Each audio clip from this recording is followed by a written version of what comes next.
Today we are pushing back on projects that seem to stretch forever and making some terrain in just one day.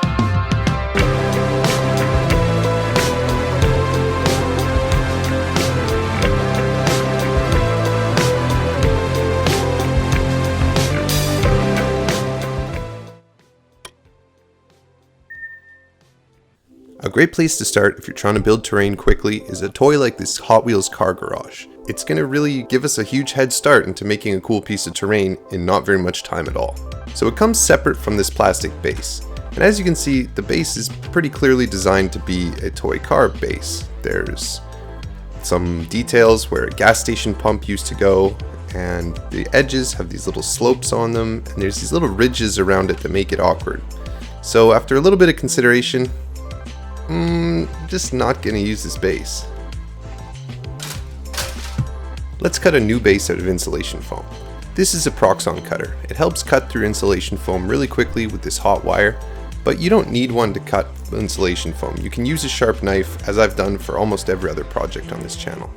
This just helps speed things up and lets you get some nice clean lines, so it's a pretty cool tool. I start by just cutting some blocky shapes for my base. Here I'm cutting out a notch where a staircase is going to go, because that'll add some neat detail. When in doubt, cut some rough blocks, and then that'll help you visualize the project. You don't need to glue them on unless you like them. Time for a snack. Pringles, the official snack of scratch building terrain. I'm just kidding, I'm saving these Pringles for later, I just want the cardboard tube. Okay, I'll have one. Those look good. Anyways, I keep cutting blocks of foam, as I mentioned before, and this helps me block in a rough structure that I decided I want over on the right here. Marking with a pencil, I trim it all to shape. It's all very imprecise and improvisational. The hot wire foam cutter really helps for cutting longitudinally along the blocks like this, but you can just use thinner layers of foam like a 1-inch foam to begin with, and you wouldn't have to bother with this.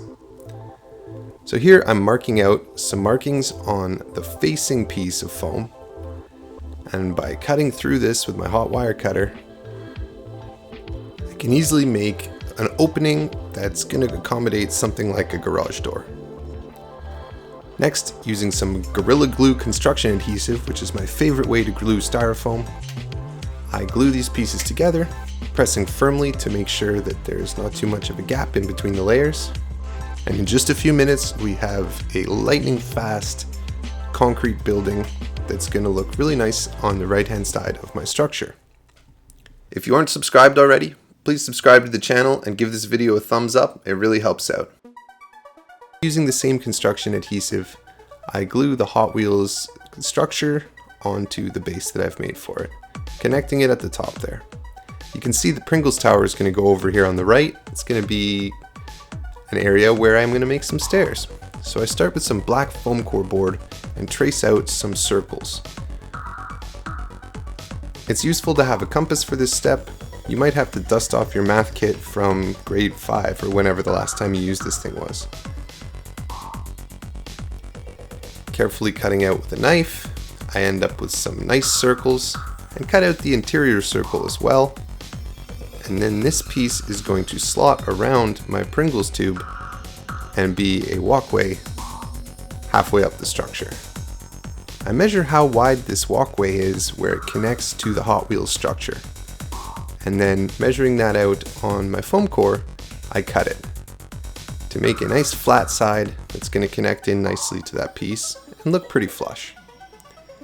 To cover the outside of this Pringles tube, I'm using some brown packing tape that's used by the post office and stuff to seal up packages. You can get a roll for pretty cheap at your post office. Sliding that into place, I mark it with a pencil to get my height.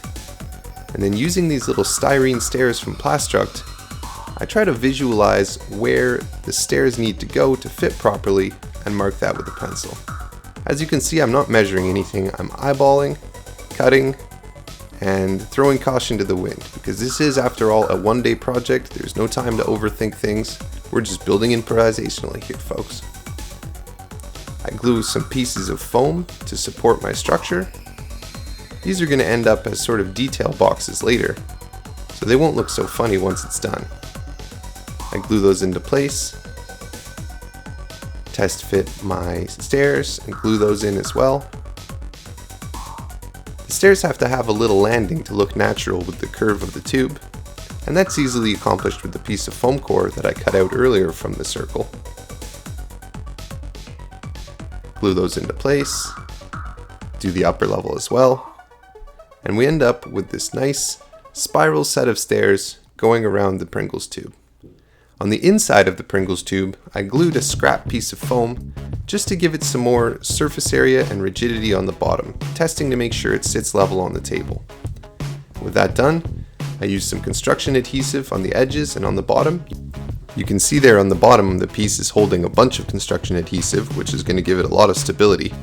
And then I put that into place and press it, holding firmly. The joints aren't too clean, but we'll worry about that later. Next was some bits from my bits box, a little bottle, a little nozzle, and some of these pipes, which I'll put a link for in the description. They're a child's building toy. I glued together some interesting looking pipey bits and a little holding tank. Simple, nice, I like it. I use a long length of dowel to extend the pipe, making a longer pipe section that's going to have some good stability. And then I glue this into the side of my building, pushing it into that foam base with the hot glue to get it nice and stable in there. Adding details like this not only makes the project look more interesting, but it adds another bit of stability to that rickety plastic tower. It's secret reinforcement disguised as detail. Next, I cut some pieces of chipboard that are the same width as the natural trim on the plastic structure. And this is going to tie in my Foamcore staircase here with the plastic structure. By having that unifying bit of trim, it's going to visually signal that this is all part of one structure. I glue some onto the exposed edges of Foamcore, and I add a little shape on the side here with a scrap piece of foam because I thought it made things a little bit more interesting. When you have a big open wall, it helps to cover it with some details, just to break things up and make it more interesting to the eye. As you can see, I'm using hot glue because it bonds really quickly, and I'm done. No problem. These pieces are little pipe ends that I 3D printed online. I'll put a link to the STLs in the files below. If you can't get these, then you can use just the regular bends in normal straws. The way that a bendy straw has that little elbow part, you can do something like that and glue straws together. But these are really wonderful and make some really awesome detail really quickly if you can get a hold of these. I glue some pipes on, connecting the various pieces. I'm going to use this empty bottle of prenatal vitamins. By the way guys, my wife is pregnant, so I'll be a father soon.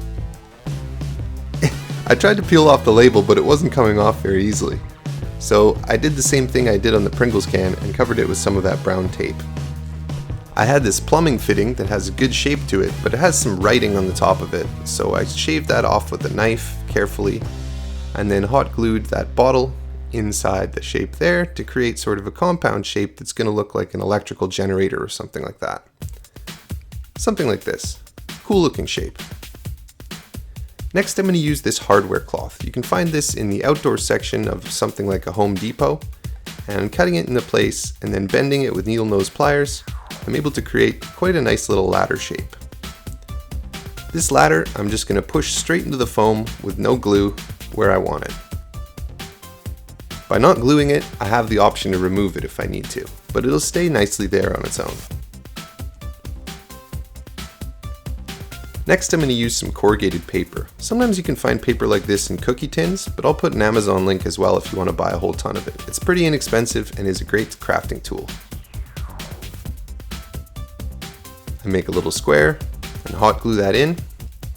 Just like that, a really quick garage door. This adds quite a nice detail with very little effort. For the top, I'm going to use some granny grating, the circular kind. I didn't realize this stuff existed until I saw it in the hobby shop, but I guess it's for crocheting in like a circle pattern. Perfect for the top of something like this. Quick bit of detail, beautiful. I was going to add some Mod Podge, but this Mod Podge container was empty. So as a punishment for letting me down, I wrapped it in paper strips and tape, and it will adorn the terrain forever as a reminder to other Mod Podge bottles to be better behaved in the future. I glue that on, and again guys, this is adding a lot of stability to the tower. Even though it just looks like detail, it's actually all helping. A little candy cane shaped piece of pipe, and all of a sudden my structure is quite rigid because of this reinforcement in this corner here. I use a little bit more pipe action to get some small details on the front. And then once again, I'm going to add stability by adding this tiny little barrel that I had in my bits box. And that's going to protect those little straw pieces as well from any bumps in the gaming table. You can see there's some really ugly joints here where the foam core meets the plastic. And I'm just going to cover that up with a piece of cardboard and pretend it's a piece of scrap metal in my final project. Why not? I had a few more around the structure so that one in particular doesn't look so out of place, and also to break up this nice flat area of what's going to be concrete. Add a little bit of glue, spread it around with the brush a little bit, and then sprinkle on some sand. This is going to represent crumbling bits of concrete and really add to the neglected, detritus feel that I'm going for. You want to be sparing with the sand, I guess. Add a little bit of baking soda over top of the sand before it dries, and that adds some finer grit as well.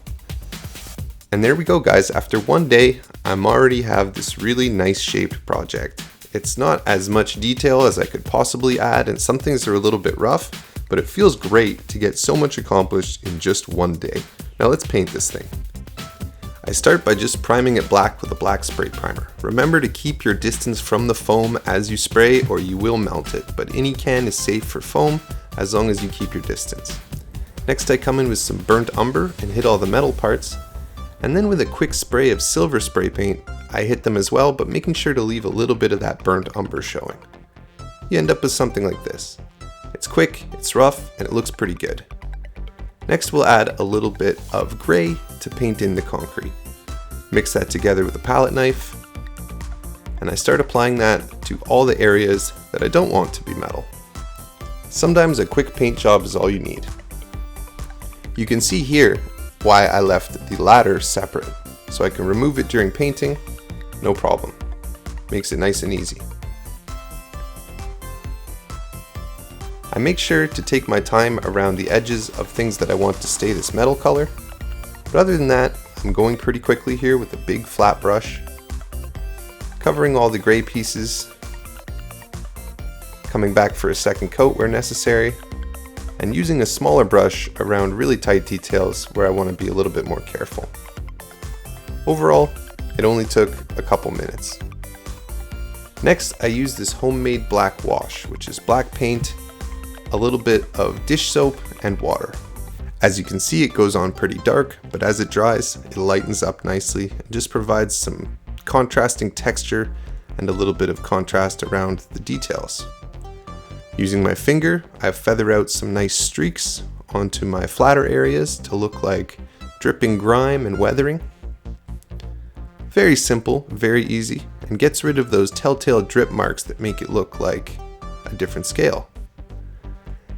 Now as you can see, there's a good route up the front here for my little character to get to the top, but on the back there's no ladders or anything to climb up. So I came up with this idea to use these magnets and then a little bit of this chain that you can get at a store like Michael's, a craft store, and to just have some hanging industrial chains. By pressing it to the magnet, it hangs nicely and you can move it around easily, getting a ladder wherever you like. Easily traversable for any self-respecting post-apocalyptic warrior.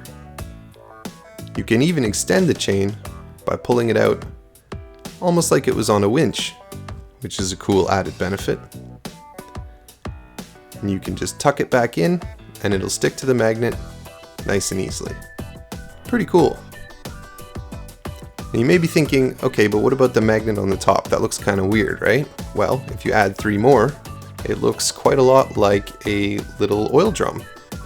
And that makes a decent little piece of scatter cover.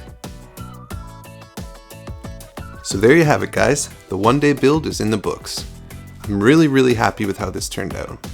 It's not as detailed as it could be, sure, but the open layout is actually really great for gameplay. You can add scatter terrain wherever you want it, and there's plenty of room for different orientations and layouts. And you could also have some of the larger units in a bigger game fit easily on many of the different layers. So I think this is quite a success. A huge thank you to all of my patrons. Thank you guys for your continued support. If you want to join my Patreon page, we have a Discord community over there that's growing quickly, where we share what we're working on at any given moment and bounce ideas off each other, and it's really cool. So come join us if you want to. If you're not subscribed, please subscribe and hit the notification bell so you can see more content like this, and consider sharing it with your friends if you think it's something they'd like as well. Thanks as always for tuning in, guys, and we'll see you next time on Eric's Hobby Workshop.